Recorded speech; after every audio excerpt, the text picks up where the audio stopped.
In this video, we're going to look at the negotiation and compromises that led to the United States Constitution. The act of political engineering. How do we get 13 different colonies to agree on a common form of government? Except Rhode Island. Rhode Island decided not to come to the Constitutional Convention. But there were some general organizing principles that the colonies agreed to. There was a general distrust of the monarchy. They didn't want a king. They didn't want anything that resembled their relationship with the British Crown. Very fearful of centralized power as well. Each of these 13 colonies considered themselves different countries with their unique philosophy, economy, and social structure. There's also a fear of the people having too much power. The 13 colonies were very aristocratic, and that the wealthy elites were concerned that by having an overly democratic society, what you would get is common folks trying to take property from the wealthy folks. And so they were worried of what they considered to be mob rule. They were also resistant to a powerful central government because those 13 colonies did not want to relinquish control over their own society, religious practices, and so on. One of the arrangements that was agreed upon was a separation of powers. A separation of powers between three different branches of government. An executive branch with a president that could implement the laws passed by the legislative branch that was going to be separate from the executive. The legislative branch would pass the laws, the executive branch and the president would implement the laws, and then there would be a separate judicial branch to make sure that there was no conflict between the branches and that all the laws being passed would adhere to the Constitution. The separation of powers was good, but how would the power be structured in the legislative branch? How would we organize the Congress? Well, two competing visions emerged. There was a Virginia plan that wanted two chambers that were seats allocated based on population. So the larger states like Virginia would get more representation. Now, that wasn't necessarily favored by the smaller states. A competing plan called the New Jersey plan wanted a single chamber that was represented equally. All states would have equal representation. That was very similar to the Articles of Confederation. So those were the two competing visions. Representation by population, which would favor the large states. Equal representation, which would favor the small states. Where was the middle ground? Well, what became known as the Great Compromise, or the Connecticut Compromise, offered by Roger Sherman of Connecticut, was a bicameral legislature that adopted both. There'd be one chamber, a House of Representatives, that was representation by population, and then another chamber with roughly equal powers that would be equal representation for the states. And that's the arrangement that we now recognize as 435 seats in the House and 100 seats in the Senate. Now, it's useful to just understand the myth and the reality. The myth is that there was the two competing plans. There was the population in the states, and then the compromise found the middle ground. That's not really what happened.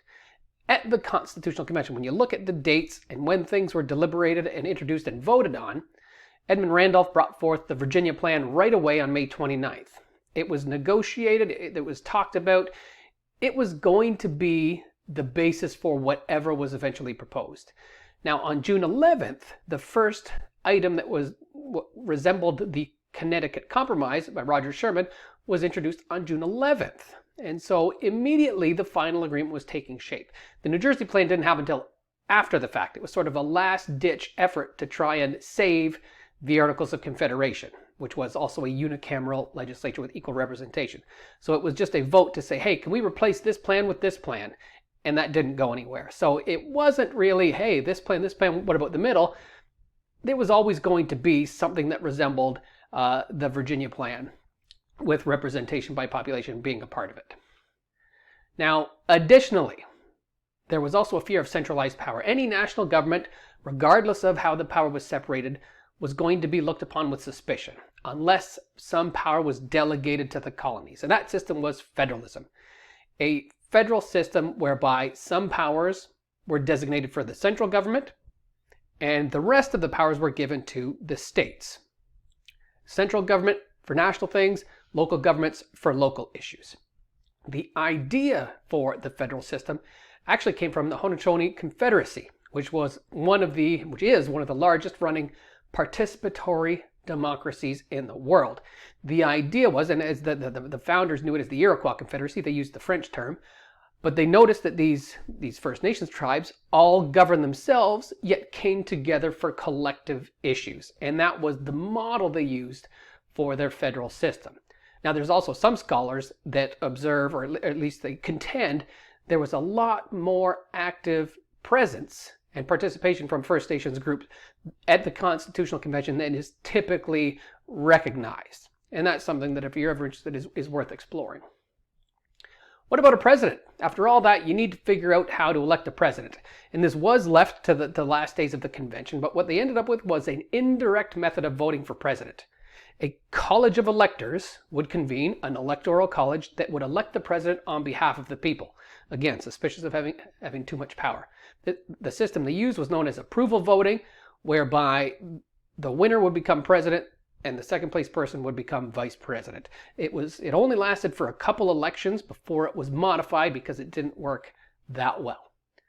So just to recap the organizing principles: distrust of the monarchy, fear of centralized power. That's why they got a republic. A republic is any system of government where there's not a monarch. And so they chose a presidential republic with 3 branches of government to divide the powers. They wanted a representative democracy whereby people elect representatives and those representatives make decisions.